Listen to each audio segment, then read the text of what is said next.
Hello भाई, आज की इस वीडियो में मैं आपको बताऊंगा कि शेर के जैसी ताकत कैसे प्राप्त करें, प्राचीन योद्धा जैसी ताकतवर शरीर कैसे बनाएं।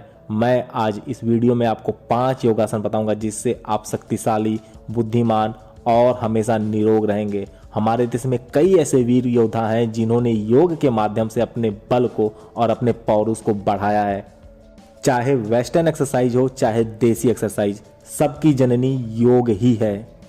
हमारी इस वीर धरती पे कई ऐसे महान योद्धा हुए हैं जिन्होंने योग के माध्यम से अपने शरीर में बल इकट्ठा किया है और वो शेर से भी ज़्यादा ताकतवर थे। महाराणा प्रताप ने बहलोल खान को घोड़े समेत चीर दिया था। उनका भाला 81 किलो का और 72 किलो का कवच था जिसको पहन के वो युद्ध का अभ्यास करते थे और युद्ध के मैदान में 35 से 40 किलो का भाला यूज़ करते थे लड़ाई के लिए। प्रोफेसर राममूर्ति जी ने योग से अपने आप को इतना ताकतवर बना लिया था, इतना बलिष्ठ बना लिया था कि उन्होंने अपने शरीर पर हाथी चढ़वा दिया, फिर भी उनको कुछ नहीं हुआ। जोधपुर के राजा जसवंत सिंह की तलवार 22.5 किलो की थी। वीर लौरिक ने अपने तलवार के एक वार से चट्टान को चीर दिया था। महावीर हनुमान तो स्वयं ही बल और ब्रह्मचर्य के पर्याय हैं। और इन सभी महान वीर पुरुषों ने योग और देसी व्यायाम को अपने जीवन का अटूट हिस्सा बनाकर रखा था। तो आप भी अपने जीवन में इसको जोड़ लीजिए। तो उन 5 योगासन के बारे में जानने से पहले मैं आपको एक चीज़ बता दूं कि अपने भोजन पर विशेष ध्यान देना, पौष्टिक भोजन करना, हरी पत्तेदार सब्जियां खाना और ब्रह्मचर्य का पालन करना, वरना सब बेकार है, सब व्यर्थ है। पहला योगासन है ध्यान मुद्रा। आपको सुबह ब्रह्म मुहूर्त में उठना है 4 बजे और किसी भी शांत जगह पे जाकर अपने ध्यान को अपने त्रिकुटी पे केंद्रित करना है। त्रिकुटी मतलब आपके भौहों के बीच की जगह। और आपको पूरी कोशिश करनी है कि कम से कम 5 मिनट तक आप ध्यान मुद्रा में रहें। मतलब आपके दिमाग में कोई भी विचार नहीं आना चाहिए, विचार शून्य होना चाहिए आपका मस्तिष्क। भाई बहुत ताकत मिलेगी, बहुत ज़्यादा आपकी दृढ़ शक्ति बढ़ जाएगी।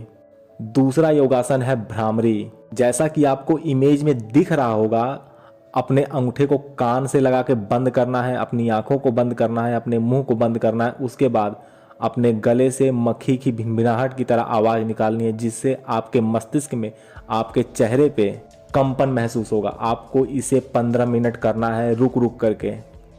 इस योगासन से हमारा याददाश्त मजबूत होगा, हमारी मेमोरी पावर बढ़ेगी। तीसरा योगासन है शीर्षासन। ये भी आपको इमेज में दिख रहा होगा, जिसमें आपको अपना सर नीचे की तरफ रखना है और पांव ऊपर की तरफ। आप किसी की सहायता से इस आसन को करिएगा। इस आसन से रक्त का संचार मस्तिष्क की तरफ बढ़ जाता है जिससे हमारे मस्तिष्क के जो सेल्स होते हैं वो पूरी तरह अपना काम कर पाते हैं और हमारी मेमोरी पावर बढ़ती है। इस आसन से हमारे शरीर का पोस्चर सुधरता है, हमारे शरीर की बनावट सुधरती है, हमारा कंधा मजबूत होता है, हमारे शरीर की बनावट अच्छी होती है, शरीर की चर्बी कम होती है।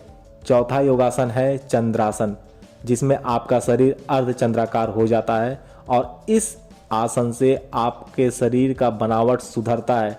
आपके कमर का दर्द, आपके कमर में कोई भी समस्या होगी वो खत्म हो जाएगी। कमर की चर्बी कम होती है, आपका कंधा मजबूत होता है, आपका जांग मजबूत होता है।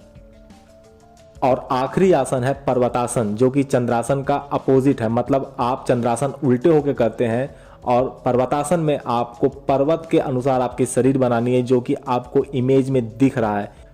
इसमें सबसे ज़्यादा प्रभाव आपके कमर और पेट की चर्बी पे पड़ता है। आपका कंधा मजबूत होता है, कलाइयाँ मजबूत होती हैं, आपके जांग मजबूत होते हैं।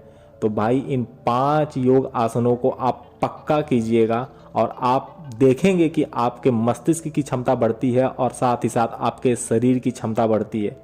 एक बात मैं बता दूं, आप अपने आप को योग के जितना नज़दीक रखोगे, रोग आपसे उतना ही दूर होगा।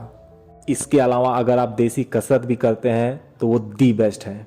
तो भाई आज से ही इन महापुरुषों के बताए रास्ते पे चलना शुरू कर दो और इसी तरह के वीडियोस के लिए चैनल को सब्सक्राइब कर दो।